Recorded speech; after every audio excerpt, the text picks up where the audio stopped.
Coach, I know you can't talk about specific recruits, but over the last week or two, you've had some success there. You got to feel good about that, right? I feel really good about it. As you know, once they commit, the recruiting really begins to keep them there. But we started 2 years ago in the state of Louisiana. Our coaches have done a great job on all these young men that we're recruiting. We feel like we have a lot of momentum going, but we have to finish strong. And you still have a lot of good players left in the state that you desire, yes, right? and we feel that we're in good shape. And we're going to continue to recruit them.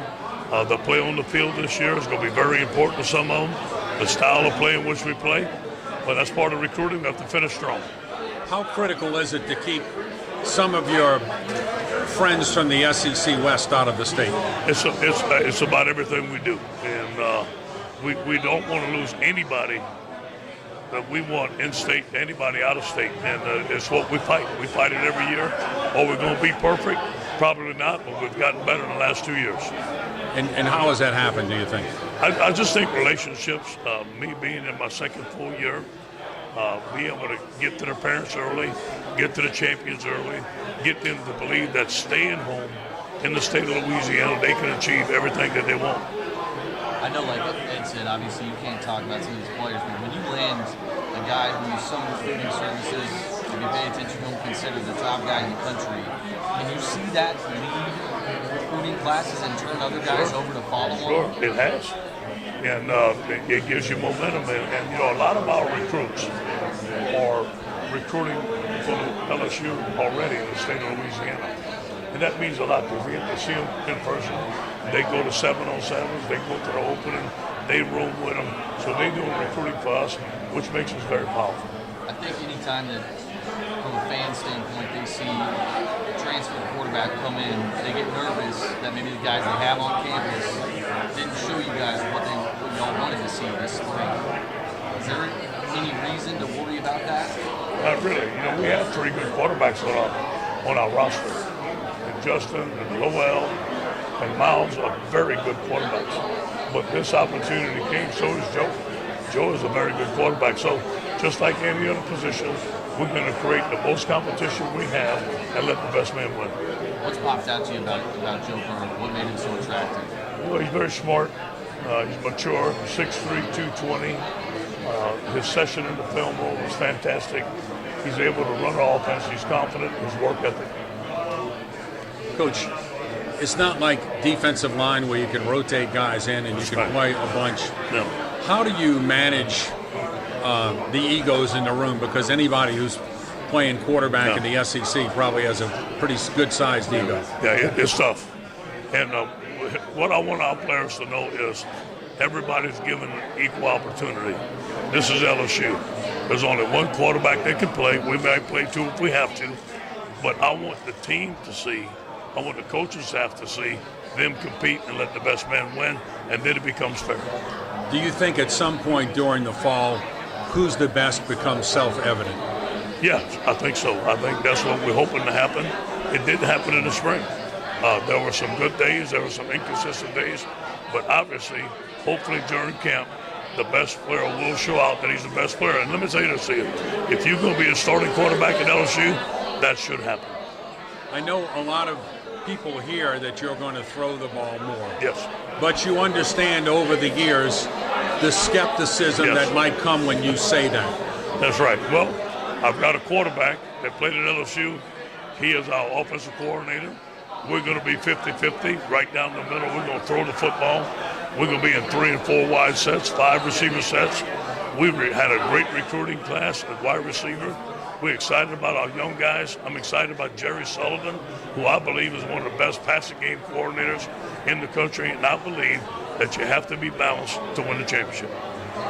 After the split with Coach Canada, I believe, and I'm paraphrasing, I believe you said when it comes to Steve Ensminger that he's obviously the guy for the job and maybe the fans just don't know it yet. Well, what sold you on Steve in this position? Well, I've known Steve since 1979. Look at when he took over when I was interim coach.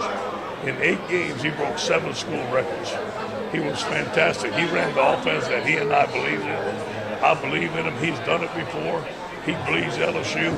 He was perfect for the job. Coach, there were some guys in 2016 who weren't getting a chance, but suddenly got a chance and flourished. DJ, Russell, guys like that.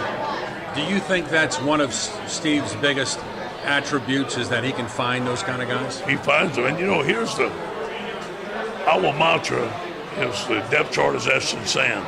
You got to compete every day on that football field. And our depth chart is open. So we let the best players play. But what Steve does, he spreads the ball around. He's a great game day caller. He takes what the defense gives him. Steve had also mentioned, when I asked him if he had ever thought he would be a coordinator, he said no, but it sounded like you kind of convinced him this was the spot, and he said he felt almost at homeness because these were the players he recruited. He wanted to do them right. How much convincing did it take? Steve's very loyal.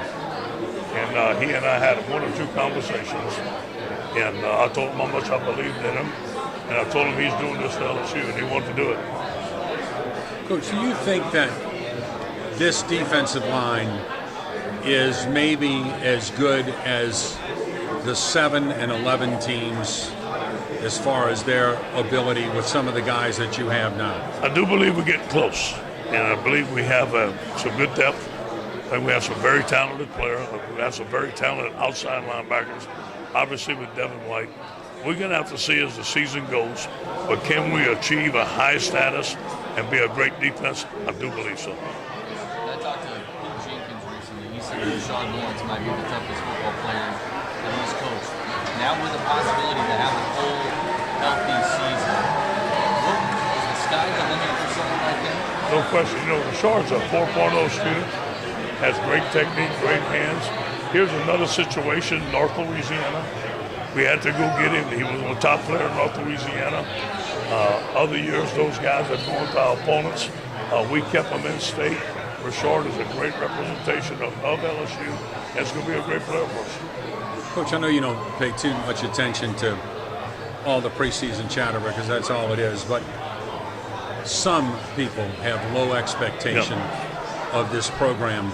Have you addressed that with your team, or do you think it's just a non-issue? Here's the deal. All the things that go on out there, we addressed already. We say block out the noise. Nothing matters to us except the people in the room and our mindset. And I use an example. When we played Shaw High School, nobody thought we could beat Shaw High School in South Lafourche, and we did. So I think it's a mindset. Whether they rank you high, whether they rank you low, you still have to go out there and perform. So all the preseason stuff to us doesn't matter. We don't listen to it. I know this. We're gonna have a great fall camp. I'm excited about a football team, and we're gonna go to Dallas and play a great Miami team and have a great showing for the LSU Tigers. Very good. Thank you.